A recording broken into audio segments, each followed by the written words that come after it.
amados hermanos, Dios les bendiga. Reina el silencio. ¿A cuánto le gusta el silencio? Da miedo el silencio profundo. Recuerdo hace años,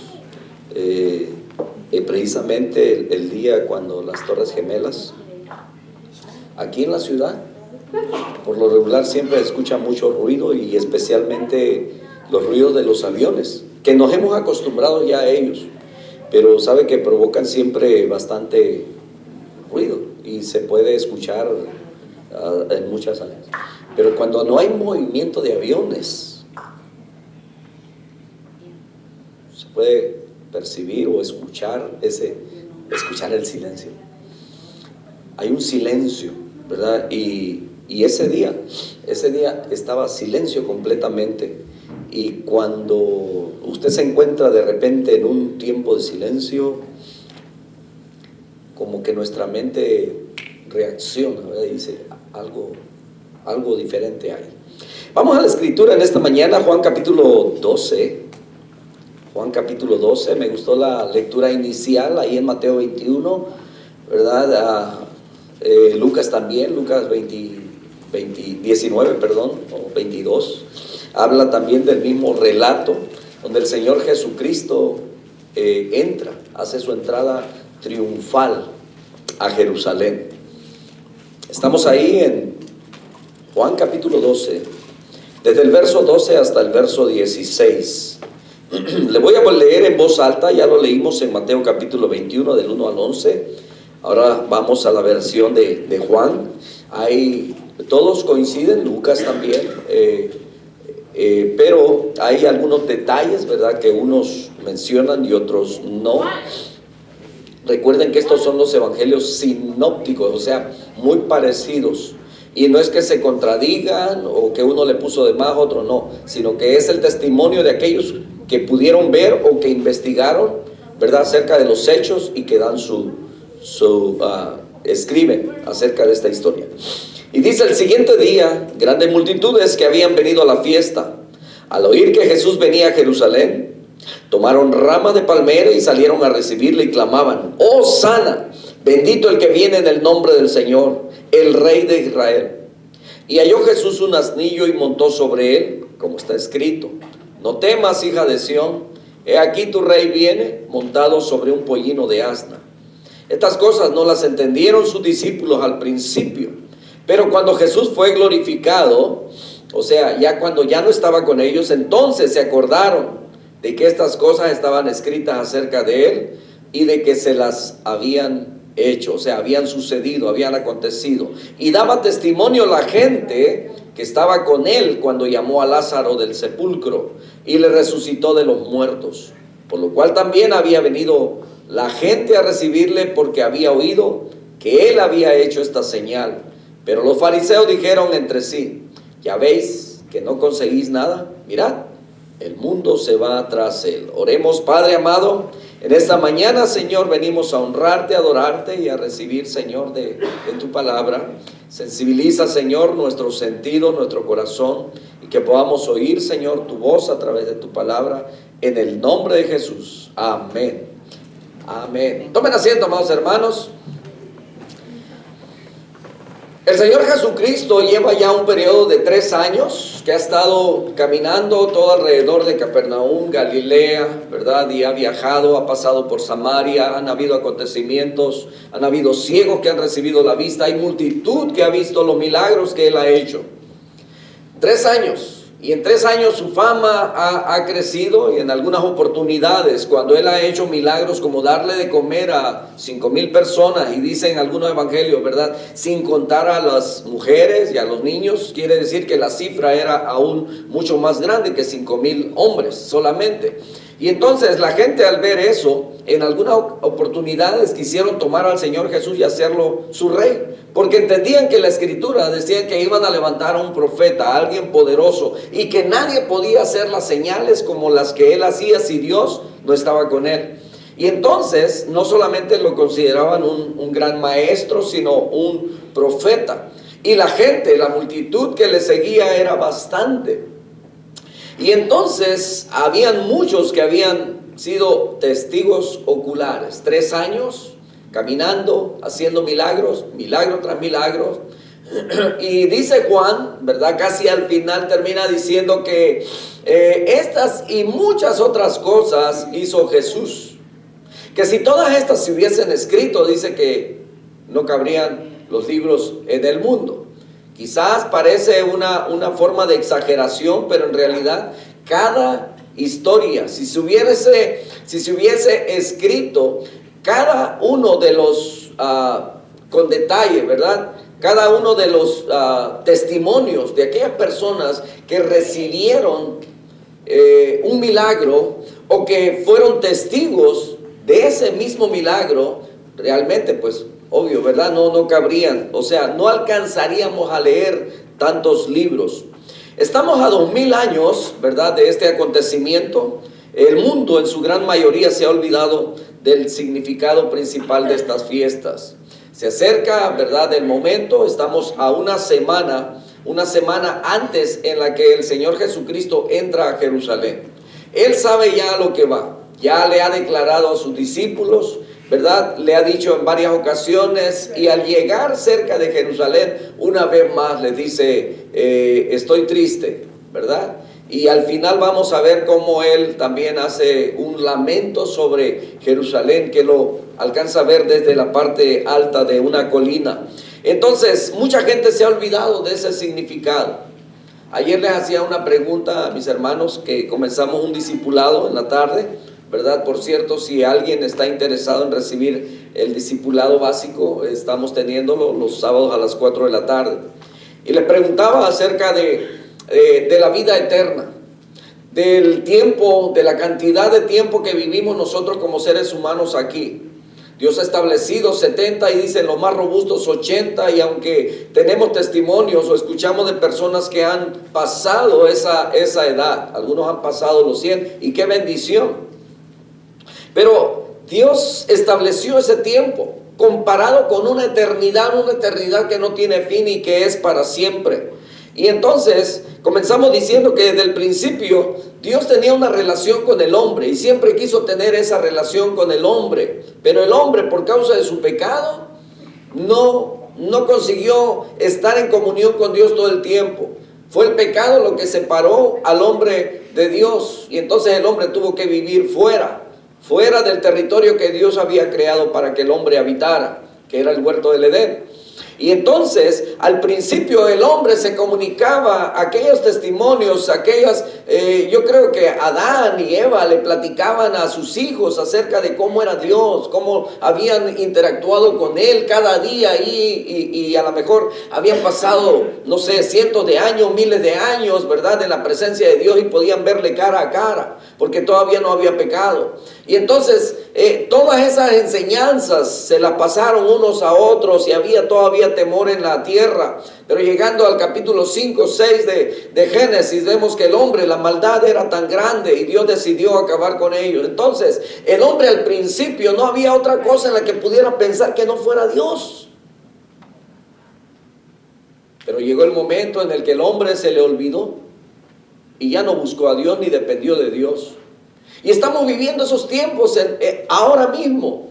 Y en el tiempo del Señor Jesucristo, aunque había gente y los religiosos y los fariseos que enseñaban acerca de la ley y acerca de Dios, pero temían a Dios y guardaban la ley, tenían más terror y miedo de guardar la ley para no ser muertos, y se habían olvidado del amor, de la misericordia y de tantas cosas más que el Señor nos enseña ahora que debemos de tener. Y entonces en ese tiempo la gente tenía necesidades. Y cuando veían que venía el maestro, el Señor Jesucristo, el profeta, o como le llamaban, ¿verdad?, y les hacía el milagro, y la gente lo admiraba y lo seguían. Algunos por curiosos y otros por la necesidad que tenían. Querían llegar cerca de Él. Querían tener, a lo mejor interactuar con Él como lo hizo Nicodemo. No solamente quería exponerle lo que ellos pensaban, lo que ellos habían analizado, sino que de alguna manera quería conocerle, al igual que Zaqueo. Capítulo 19 de Lucas dice que este hombre era pequeño y aunque era pecador y tenía un puesto, ¿verdad?, que le impedía tener esa comunicación con los maestros, con los fariseos. Pero conociendo la fama de Jesús y quién era él, dice que quiso conocerle, quiso saber quién era. Pero Dios, conociendo el corazón de la gente, le dijo: bájate, quiero ir a tu casa. Ahí voy a posar. Qué bendición, ¿no es cierto? Porque Dios conocía el corazón de aquel hombre y ciertamente hay salvación en él. Entonces vemos que Dios siempre ha querido interactuar y ha habido necesidad en la sociedad como lo hay hoy en día. Hoy en día es la misma situación. Se levanta un profeta por ahí, alguien que se autoproclama Mesías y tiene muchos seguidores, a pesar, ¿verdad?, de lo que la Escritura nos enseña. Mucha gente va y lo sigue porque hay mucha... ¿cómo le llaman? Ignorancia. Ignoran acerca de las Escrituras y es por esa razón que se levanta un hombre que puede hacer algún milagro, algún prodigio, ¿verdad? Y la gente lo sigue. Pero vemos al Señor Jesucristo que por 3 años ha mantenido un ministerio. Su fama ha crecido y coincide todos los acontecimientos en ese momento con las Escrituras.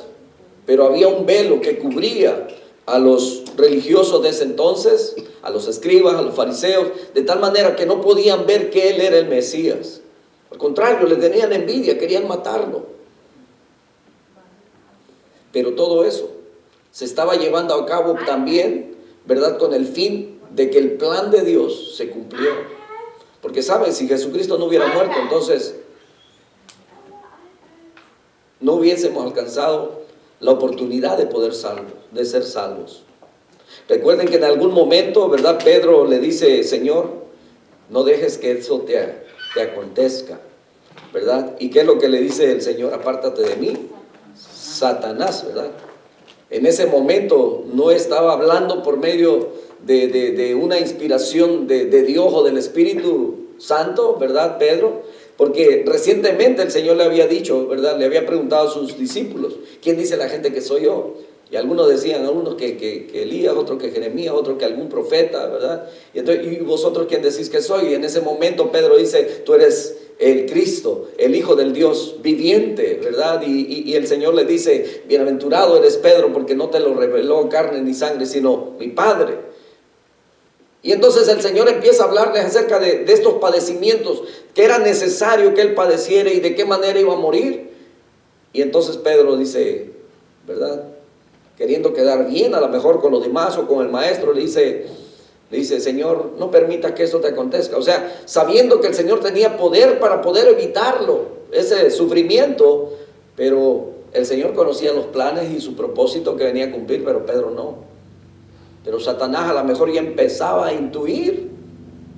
Y entonces le dice: no dejes que eso te acontezca. Es entonces cuando el Señor le dice: apártate de mí, Satanás, porque eres estorbo para cumplir, ¿verdad?, la misión. Entonces, al igual que en estos tiempos, la gente, mis hermanos, tiene necesidades, está buscando solución a sus problemas, ¿no es cierto? Pueden ser físicas, pueden ser emocionales, espirituales, ¿verdad? Mucha gente, hoy en día hay mucha propaganda, ¿verdad? Hay canales dedicados solamente al ¿cómo se llama? ¿Verdad? Esoterismo. Lectura de cartas, ¿verdad? Y hay líneas, ¿verdad?, esperando que usted llame para los problemas que usted tiene depresión, tiene esto, lo otro, quiere amarrar, ¿verdad?, a un hombre, a una mujer, para que lo ame usted, y le dan un montón de fórmulas y cosas, ¿verdad? Y la gente cree, y la gente lo cree, ¿verdad? Y el horóscopo, que lleva desde los tiempos de mi abuelo, y yo no sé desde cuándo ya existe eso, ¿verdad? Y la gente que sigue y se levanta y no sale de su casa si no ha visto cómo le va a ir ese día, qué días son o qué números son los números de la suerte. Bueno, hay gente que todavía cree en todo ese tipo de cosas, y mientras haya gente, ¿verdad?, que pague y que dé y que crea en ello, van a haber, ¿verdad?, por ahí muchos charlatanes. aún la suerte, dice la Escritura, que le pertenece a Jehová. Y entonces hay necesidades y la gente está buscando, pero siempre busca en los lugares equivocados. Israel sabía acerca de lo que decía la profecía y aún en sus propios ojos estaba cumpliendo aquello. Y vemos aquí el cumplimiento de una profecía, ¿verdad? Nosotros, hermanos, recordamos y celebramos esos acontecimientos que aunque no fueron en nuestra nación ni en nuestro continente, ¿verdad? Pero hemos adoptado, hemos creído o hemos sido adoptados por Dios. Hemos creído en aquel judío, en Jesucristo, el cual murió y se entregó por nosotros. Y es por eso que celebramos la victoria de nuestro Señor Jesucristo sobre la muerte. El próximo domingo vamos a tener un programa especial, precisamente una representación del sufrimiento, de todo lo que Él padeció. Pero Él está padeciendo ya desde mucho antes, desde que sabe que va a cumplir este propósito. Y llega a Jerusalén. Y aquí está el cumplimiento de una profecía en Zacarías 9:9. Entonces nosotros debemos regocijarnos cuando la Biblia menciona de las profecías cumplidas. ¿Sabe por qué? Porque al leer la palabra, nos alimenta sabiendo que hay un Dios que cumple sus promesas. Un Dios que cuando da una promesa lo ha cumplido y se han cumplido sus profecías fielmente. Desde cuando 700 años antes de que el Señor Jesucristo naciera, habían muchas cosas de cómo Él iba a nacer, dónde iba a nacer, ¿verdad? Y de qué forma iba a nacer. Y hay cumplimientos y entonces se cumplen fielmente. Y de la misma manera, así como el pueblo sabía y esperaba que el Mesías llegara, nosotros hoy en día, mis hermanos, esperamos el día glorioso cuando suene la trompeta. Y dice que la Escritura, que el Señor mismo, con voz de trompeta, con voz de arcángel, ¿verdad? Descenderá del cielo. Dice que los muertos en Cristo, nosotros estamos esperando ese acontecimiento, mis hermanos. Quizás para el pueblo de Israel encontraba imposible que una virgen pudiera concebir, porque no es algo natural, no es algo normal. Como de la misma manera, ¿verdad? Ahora le podemos decir, y aún para el cristiano muchas veces le es difícil asimilar cómo es posible que el Señor de repente baja del cielo, ¿verdad? Y así como dice la Escritura, habrá un sonido. Si ese sonido se va a escuchar en todo el mundo o de región en región, no lo sé, pero la Escritura dice que el Señor mismo, con voz de arcángel, con trompeta de Dios, descenderá del cielo. Y es lo que estamos esperando, mis hermanos. Y luego nuestros cuerpos, dice que serán, si estamos vivos, bendito sea el Señor, ¿verdad? Dice que seremos transformados. Dejaremos este cuerpo que es inclinado al pecado. Y dice que en cuerpo glorificado, ¿verdad? Que no nos atraerá la gravedad. Un cuerpo incorruptible. ¿Y cómo explicamos eso? La Biblia lo dice. Y yo lo creo. Amén. Y tenemos que creerlo. Porque hemos creído en esa salvación que viene a darnos. Y de la misma manera como ellos lo sabían, ahora nosotros lo sabemos. Y es muy posible, ¿verdad?, que haya mucha gente que no nos cree cuando decimos que Jesucristo va a venir otra vez. ¿De qué manera nosotros podemos interactuar con esa gente que no cree que Jesucristo viene otra vez? Muchas veces haciéndole una pregunta. ¿Tú sabes que Jesucristo vendrá otra vez? La Biblia dice. Hubieron hombres que lo vieron irse, fueron testigos. Y unos ángeles vinieron y le dijeron a esos hombres, dice que así como le vieron ir, así también Él vendrá de nuevo. Entonces, es una prueba del origen divino de las Sagradas Escrituras que han sido dadas por el Espíritu Santo unos 500 años antes de que el Señor Jesucristo naciera. Ya la Escritura estaba profetizado de la entrada del Mesías, rey de Jerusalén. Ahí lo dice en Zacarías capítulo 9, verso 9. Dice, alégrate mucho, hija de Sión. Dice, da voces de júbilo, hija de Jerusalén. He aquí tu rey vendrá a ti, justo y salvador, humilde y cabalgando sobre un asno, sobre un pollino, hijo de asna. Los judíos esperaban al rey prometido en las Escrituras. Dios les había prometido al rey David, ¿verdad?, que uno de sus descendientes se iba a sentar en su trono y que iba a ser eterno, iba a ser inmovible, ya iba a ser para siempre. Y esa era la expectativa que se había hecho más real, ¿verdad?, con los hechos milagrosos del Señor Jesucristo. Por eso, si se da cuenta en los evangelios, cuando usted está leyendo, muchos de los que clamaban a Él decían, Jesús o Señor, como decían, hijo de David, porque venía de la descendencia de David. Y entonces la gente se preguntaba a sí misma si Él era el Cristo, el Mesías que iba a librarlos del yugo romano, porque un hombre común no podía hacer los milagros que Él hacía. Ellos esperaban, ¿verdad?, los fariseos, aquellos que sentían opresión romana en ese entonces, esperaban a un poderoso guerrero, alguien que se levantara en armas, alguien que pudiera hacer una sedición en contra del gobierno romano o de ese imperio. Pero hasta ese momento nuestro Salvador, ¿verdad?, había esquivado toda proclamación de ser coronado como rey, porque sabía Jesús muy bien que el pueblo quería un Salvador al estilo del mundo. Alguien que se levantara, ¿verdad? Y hemos visto a través a lo mejor de la historia o de lo que nos ha tocado vivir en estos tiempos, ¿verdad?, como algunos tipos de gobiernos han sido, la gente se levanta, algún guerrillero, algún líder, ¿verdad?, hace que la gente se levante en armas y con fuerza, ¿verdad?, con fuerza bélica quieren pelear contra el mismo imperio, gobierno, para tener ellos la autoridad, a veces a favor del pueblo o a veces solamente por intereses propios.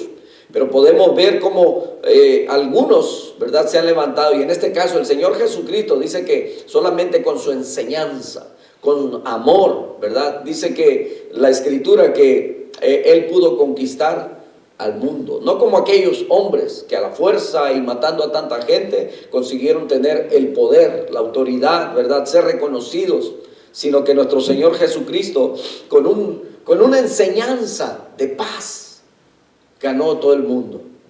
Porque en esta tierra, mis hermanos, estoy seguro que no haya alguien, o es muy posible que haya lugares donde todavía no se conoce de Jesucristo. ¿Y cómo sería posible?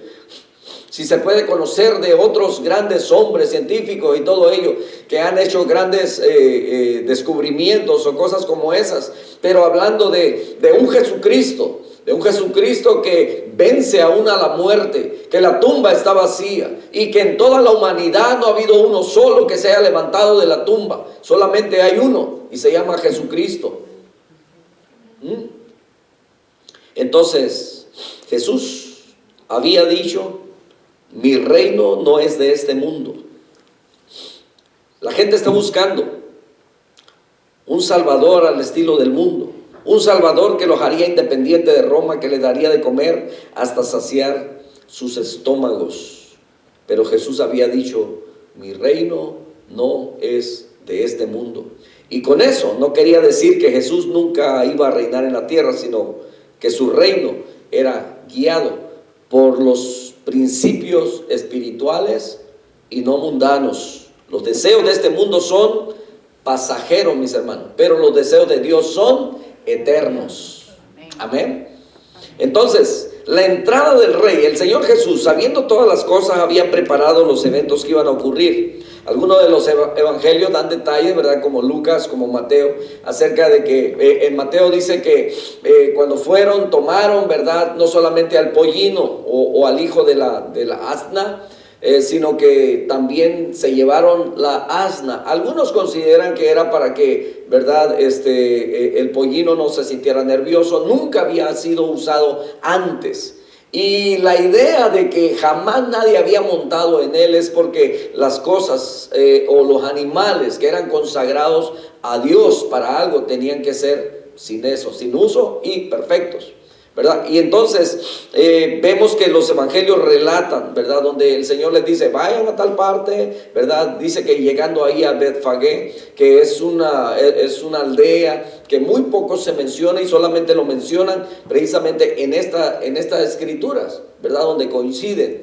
creo que es Lucas también que lo menciona, Betfagé. Y entonces dice que es muy posible que el Señor tenía muy buena relación, conocía a las familias, es muy posible, pero el Señor le dice, si ustedes vayan, van a encontrar ahí a un pollino, dice, desátenlo, pero si alguien sale y les dice, ¿por qué desatan al pollino? Les dicen, el maestro lo necesita, o el Señor lo necesita, ¿verdad? Después lo regresaré.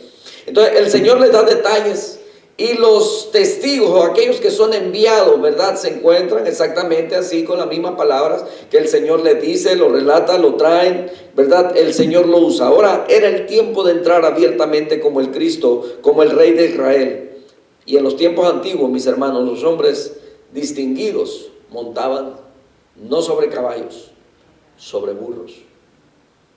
Que para el tiempo del Señor Jesucristo, vea, las cosas habían cambiado. Por ejemplo, hay algunas escrituras en Jueces 5:10, por ejemplo, dice, vosotros los que cabalgáis en asnas blancas, los que presidís en juicio y vosotros los que viajáis, hablad. Es como si en estos tiempos, mis hermanos, ¿verdad? Aquellos, se admira mucho ahorita, y el que maneja un Tesla dicen, wow, ¿verdad? Porque es el carro de la moda, ¿verdad? Es el que... bueno, hemos tenido la oportunidad de ir a California. Aquí no se ven tantos, hay Teslas, pero en California usted mira haciendo ahí en el alto hasta 5 Teslas juntos, y los encuentra por todos lados. Hay una gran cantidad, y es la moda, ¿verdad? Y es muy posible que la gente se va por las modas, ¿verdad? Aquel que tiene las posibilidades. Y en este tiempo, ¿verdad? Dice que aquellos hombres distinguidos, ¿verdad? Usaban de andar cabalgando en asnas blancas, que es lo que usan los ricos de hoy en día. A lo mejor Rolls Royce, Mercedes Benz, o no sé, qué carros, ¿verdad? Que muy lujosos. Y luego dice que había un hombre, en Jueces capítulo 10, verso 4, ahí en ese mismo libro, dice que este hombre tuvo 30 hijos. Bien bendecido, ¿no? No puedo con 3. Dice que cabalgaban sobre 30 asnos, quiere decir que cada uno tenía su asno. Recuerden que el tener un camello, un asno en aquel entonces era su medio de transporte, es como tener su carro, ¿verdad? Su carcanchita ahorita, su Honda, su Chevy, su Ford. Estamos haciendo promoción a las compañías. Y entonces dice que cada uno da de cuenta que este señor dice que tenía 30 hijos y le compró un Tesla a cada uno de ellos, en el que se movían. Y entonces, ahora por causa, ¿verdad?, de que eran pues gente bastante prominente, dice que cabalgaban sobre sus 30 asnos. Y tenían 30 ciudades que se llamaban las ciudades de Jair hasta hoy, mire. O sea que cada hijo tenía, ¿verdad? No solamente su Tesla, sino que tenía cierta autoridad en cierto lugar. Y entonces las cuales, dice, están en la tierra de Galaad. Esto, mis hermanos, es solamente para que nos demos una idea, ¿verdad?, de cómo eran antes usados los burros. Y entonces después de Salomón, el caballo llegó a ser el animal de la realeza. Usted se da cuenta, y hay algunos animales, ¿verdad? El caballo, por ejemplo, el caballo inglés, es una preciosura de animal, ¿verdad? Hermoso, grandes, y se ven de la realeza. Y el animal de guerra, ¿verdad? El caballo. Desde ese tiempo, el burro, escucha bien, el burro o el asno llegó a ser considerado como de más bajo o de menos valor que el caballo. Pasó de moda el Tesla.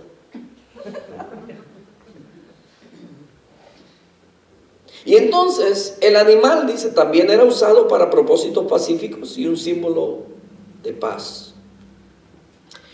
Cuando la gente gritaba, ¡Hosana! ¡Hosana! Dice que la gente y los niños gritaban, Hosana, hermanos, quiere decir Jehová salva, o sálvanos ahora, ¿verdad? Entonces el pueblo lo recibe como el rey de Israel y gritan que lo salve. Pero que lo salve ¿de qué? ¿Que lo salve de sus pecados? No, del yugo romano. Es como hoy en día. Si le preguntamos, si hiciéramos una encuesta a toda la gente, ¿verdad? ¿Qué les gustaría tener? Muchos hablarían de un buen seguro médico, de un buen trabajo, de estar libre de una enfermedad. No sé, ¿cuál es la necesidad que el mundo tiene más en común? Un mejor gobierno, mejores beneficios, mejores prestaciones, no sé. Menos esclavitud. El pueblo se sentía oprimido por el imperio romano, que era el que los, ¿verdad?, estaba gobernando sobre ellos. Tenían que pagar impuestos estando en su misma tierra. Y ellos decían, Hosana, o sea, salva ahora. Ellos querían ser libres de la vida miserable que muchos vivían. Sus deseos eran, como ya dijimos, de este mundo. Regresaban una y otra vez a los deseos temporales y no a los eternos. Hoy en día la gente está buscando mucho más eso que buscar a Dios. Ayer les preguntaba a mis hermanos acerca de cómo se conduce el mundo hoy. ¿Qué idea tenemos nosotros acerca del pecado? Y realmente, dice, la sociedad cada vez está más y más y más, yéndose y hundiéndose en el pecado. Y Dios quiere rescatarnos de eso. Pero aquí vemos que ellos querían tener alguien que les supliera todas las necesidades. En Jesucristo tendrían doctor. En Jesucristo tendrían quien les proveyera el pan, ¿verdad? Porque si pudo con 5 panes y 2 pececillos darle de comer a mucha gente, y después de esa ocasión quisieron hacerlo rey para que, bueno, lo hacemos rey, ¿verdad? Y tenemos comida todo el tiempo. ¿Cuál es la necesidad de la gente?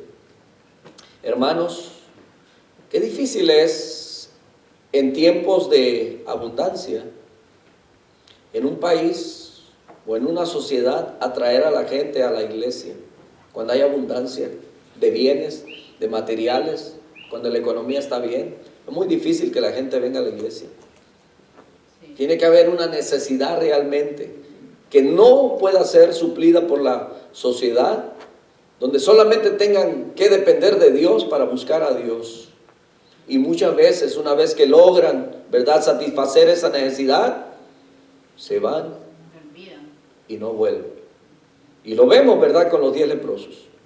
Solamente uno regresó. Y dice el Señor, y ni siquiera judío era, extranjero.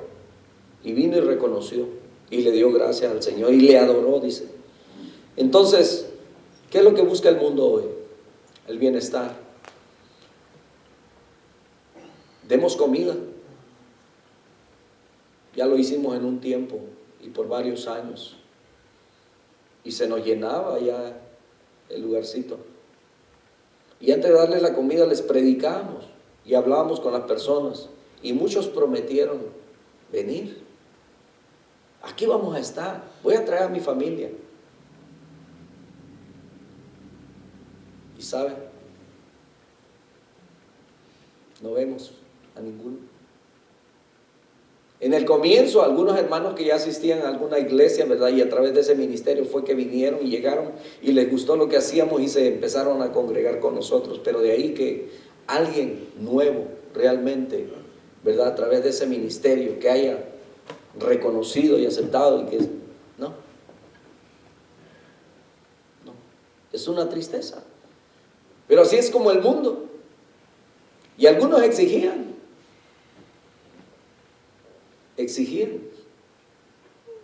Y a veces todavía algunos nos llaman, quizás no ustedes, pero agarran el número de ahí, el pastor, ¿verdad? Y hay gente que tiene necesidad, pero tiene necesidad económica. Y como en algunas iglesias el pastor es el que maneja el dinero, casi como diciendo, no se quede con todo el dinero, compártalo conmigo, y yo me voy a pagar mi bill, no tengo comida en la casa. Y como iglesia estamos para ayudar al necesitado. Pero hay gente que ya tiene un estilo de vida y nos ha tocado ¿cómo se dice? Cada experiencia. La gente, el ser humano, quiere satisfacer sus necesidades, pero está viendo por las necesidades temporales. Hemos salido, hemos buscado, hemos invitado, ¿verdad? Y ahora pues ni modo, yo estoy invitando a mis compañeros de trabajo y trato de estimularlos, de decirles, mire, vamos a tener un bonito programa. Y como hemos grabado en el pasado algunos dramas, ¿verdad? Algunas representaciones, se los mando, ¿verdad? Para que lo vean. Y dicen, oiga, está bonito, pues el domingo vamos a tener uno, ¿verdad? Para que vengan y en vivo puedan, dice, y no solo eso, vamos a tener comida. Nos hubiera dicho antes, ¿verdad? Entonces, vamos a hacer lo que esté a nuestro alcance, mis hermanos, al Señor Jesucristo. Y créanme, el Señor Jesucristo vivía también lo que nosotros vivimos. También vivía decepciones y el Señor conocía los corazones. Nosotros no podemos conocer el corazón, ¿verdad? Pero vemos la actitud, la acción de la gente y entonces decimos, bueno, juzgamos de acuerdo a eso. El Señor se daba cuenta de ello. Y gente que aún por curiosidad o por necesidad venían y estaban con el Señor. Entonces la gente clamaba, sálvanos. Hosana, Hosana, sálvanos ahora. Pero ellos querían ser libres, pero no buscaban a Dios. Y así el mundo hoy en día, quieren todos los beneficios de Dios, quieren estar bien. Cuando tienen una necesidad, aún hasta la iglesia quieren usarla para, ¿verdad?, que su necesidad sea suplida, pero no quieren ningún compromiso con Dios.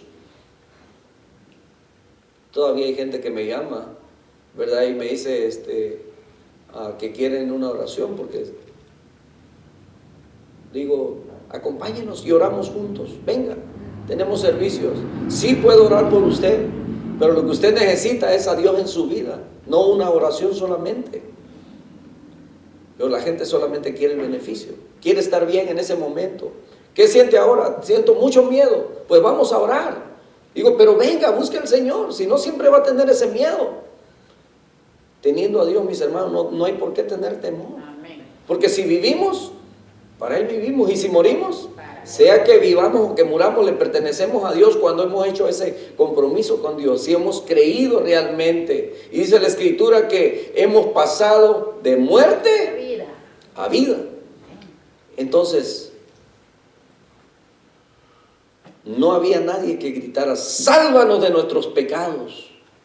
Para la mayor parte, la causa de ese gozo eran los milagros que había visto. Especialmente el milagro de la resurrección de Lázaro, porque no hacía mucho que había pasado. Lázaro tenía 4 días de muerto.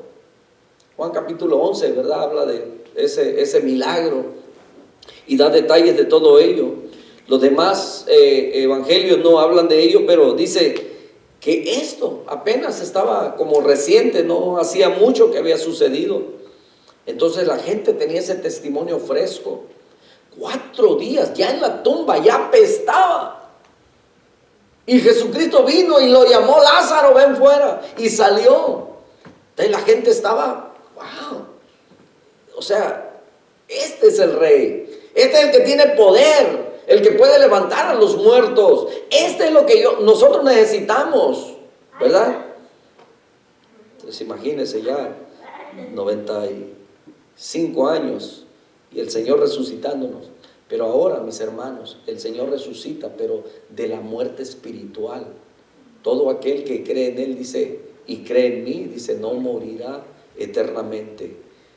Para Israel, mis hermanos, todo este evento ahora se convierte en un evento donde el pueblo no tiene excusas. Por ejemplo, el pueblo de Israel no tenía excusa porque si preguntaba, ¿cuándo vimos al Mesías entrar como rey?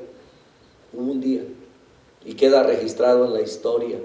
Y mucha gente, y habían testigos porque mucha gente llegaba a la fiesta la fiesta que estaba por comenzar, la semana de los panes sin levadura. Entonces la respuesta a esa pregunta es que el Mesías, rey, sí entró como rey en aquel primer día de la semana, solamente unos días antes de dar su vida en la cruz del Calvario por los pecadores.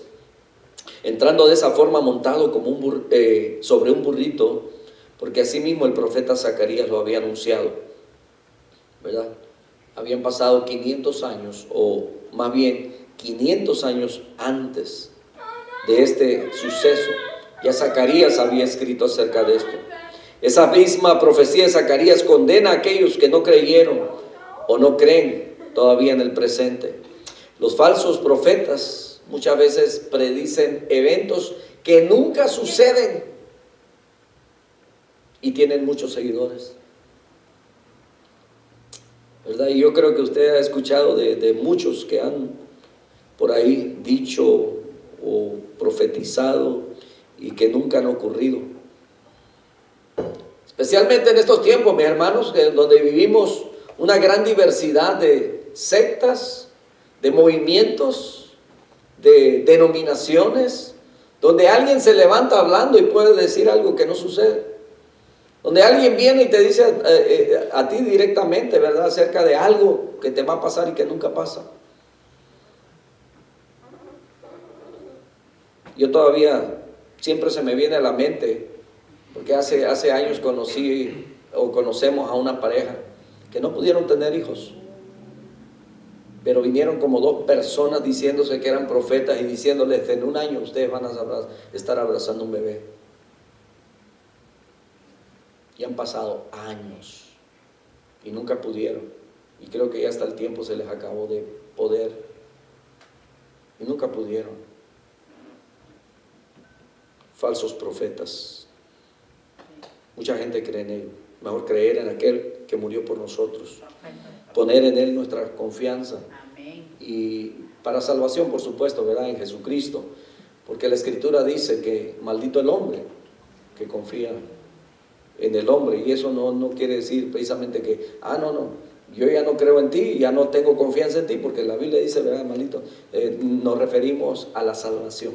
No podemos poner nuestra confianza en un filósofo, en alguien que se proclame algo, ¿verdad? Y que por medio de él.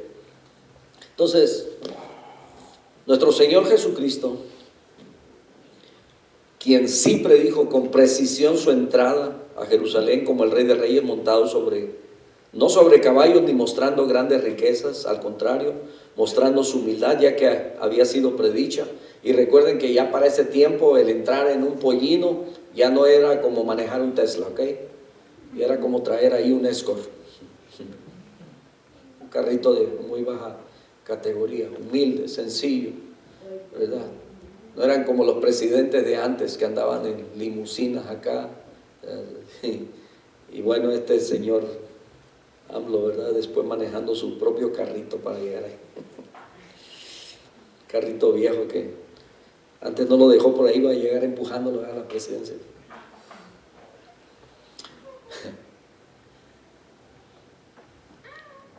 Regresando al pueblo.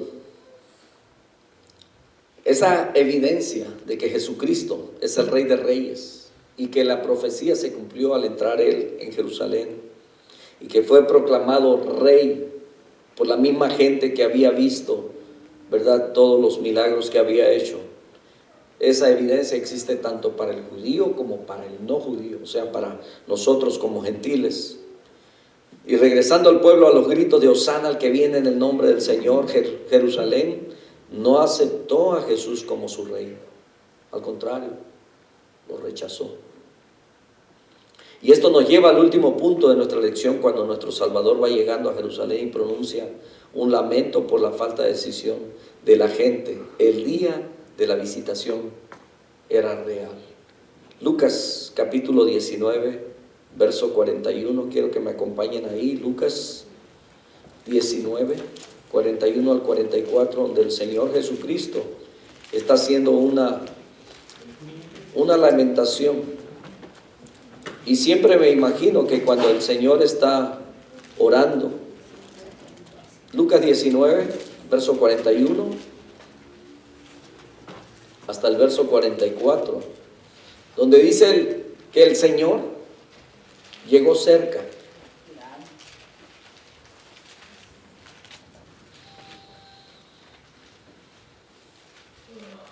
Aquí todavía no entra, ¿verdad? Oh no, sí, ya entró a Jerusalén. Verso 41 dice, y cuando llegó cerca de la ciudad, al verla, no solamente Juan 11:35 menciona que Jesús lloró. El Señor Jesucristo no solamente lloró una vez. Es muy posible que hayan sido muchas las ocasiones que haya llorado. Hermanos, ¿qué siente usted cuando usted está viendo que a lo mejor un familiar, un padre, una madre o sus hijos han tomado decisiones que son para su mal, pero que usted no puede ayudarles, porque es decisión de ellos? Y quisiera, ¿qué es el sentimiento que usted le rodea, que tiene? Lo conocemos como impotencia. Estamos incapacitados para poder ayudar o sacar de ahí a alguien. Es como, no sé, puede ser un hijo en drogas, un hijo que tiene una depresión tan grande y no puede con ella y que está empeñado en quererse quitar la vida. No sé qué ejemplo usar, qué ilustración, pero ahí donde usted no puede. Y que solamente, ¿qué es lo que sale? Lamentación, lloro, tristeza, dolor, impotencia de no poder lograr que sea diferente. Y yo me imagino al Señor Jesucristo cuando dice ahí en el verso 41 que al llegar cerca de la ciudad, y me imagino yo desde una colina, de una parte alta, al verla, dice, lloró sobre ella diciendo, oh, si también tú conocieses, a lo menos en este día, lo que es para tu paz, mas ahora está encubierto de tus ojos. O sea, ellos no podían verlo, pero el Señor Jesucristo tenía todo el panorama, todo estaba pasando por enfrente de él, sabiendo lo que iba a suceder. Dice, porque vendrán días sobre ti cuando tus enemigos te rodearán con vallado y te sitiarán y por todas partes te estrecharán y te derribarán a tierra y a tus hijos dentro de ti, y no dejarán en ti piedra sobre piedra por cuanto no conociste el tiempo de tu visitación. Hermanos, todo eso que el Señor está diciendo es algo que sucedió 70 años después. Jerusalén fue quemada, fue derribada, el templo fue destruido, muchos tuvieron que huir, y el Señor Jesucristo también habla de esas cosas en Mateo 24, ¿verdad? Señales antes del fin, de todo lo que acontecería, porque le preguntan, dinos cuándo sucederán estas cosas y qué señales habrá de tu venida. Y el Señor, aunque hay varias preguntas ahí, el Señor empieza a contestar acerca de todo lo que va a suceder y del sufrimiento que va a traer, y habla de cómo aún los hijos, dice, los hijos de Raquel llora, dice, a sus hijos, porque dice que sus hijos serán estrellados contra la peña. ¿Se imagina usted por un momento? Entonces vemos que el Señor Jesucristo realmente lloró, sufrió, y sufrió el no poder obligar a la gente a creer en Él. Y yo creo que ese lloro del Señor todavía es hasta hoy, al ver cómo la humanidad, cómo muchas veces aún nosotros mismos incurrimos en desobediencias. Yo creo que eso golpea el corazón de Dios. ¿Por qué? Porque cualquier desobediencia de nuestros hijos, cualquier decisión o camino equivocado que ellos tomen, hermanos, nos duele, nos golpea. Y yo creo que de la misma manera, Dios no quiere que nadie se pierda. Entonces, el rechazo de mucha gente es por ignorancia, pero al final sigue siendo voluntario. Jesús dice, porque no conociste el tiempo en que Dios vino a salvarte. El Señor tiene vigente su palabra su salvación para todo aquel que la quiera tomar hoy. La multitud de los discípulos estalla en alegres aclamaciones y Jesús llora.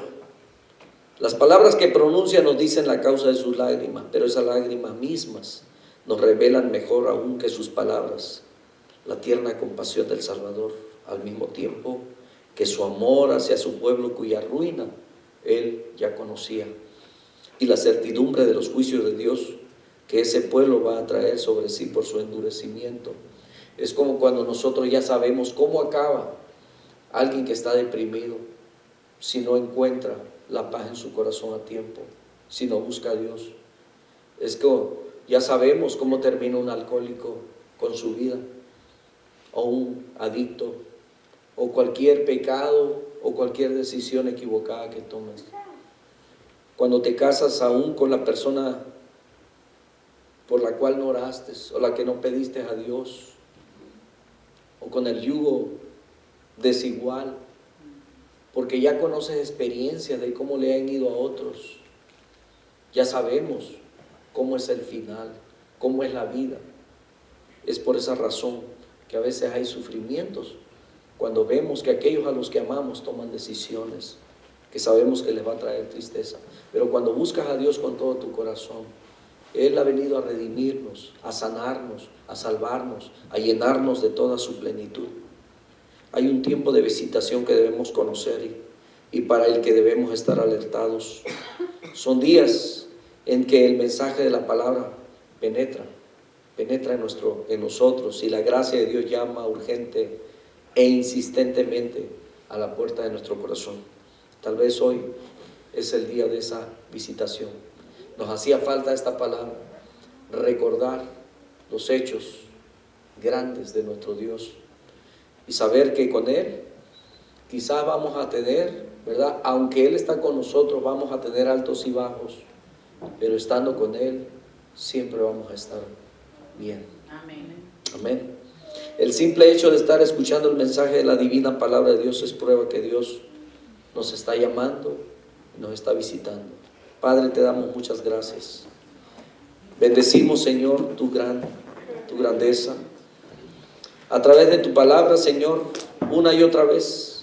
Y quizás cada año, cada oportunidad que tenemos como esta, Señor, hablamos de este evento en el que tú sigues, al igual que en ese momento, Señor, cuando entras a Jerusalén y eres proclamado el Rey. Señor, a cada momento tú nos das la oportunidad de proclamarte el Rey de nuestra vida, ahora de nuestro Jerusalén, que es nuestro corazón. Ven, Señor, y toma el lugar que a ti te corresponde. Sé tú mi sanador, mi proveedor, mi salvador. Muchas gracias por tu palabra, que siempre, Señor, nos llena, nos alimenta, nos consuela, nos fortalece, nos da vida. Es el refrigerio, Señor, para nuestros huesos. Muchas gracias por tu intervención, Señor, en este mundo para darnos la libertad a nosotros, esa libertad espiritual que no teníamos. Antes solamente éramos siervos y esclavos del pecado, pero ahora por decisión y voluntaria propia, Señor, hemos venido y queremos adorarte, servirte y pertenecerte solamente a ti. Bendito sea tu nombre por siempre, en Cristo Jesús.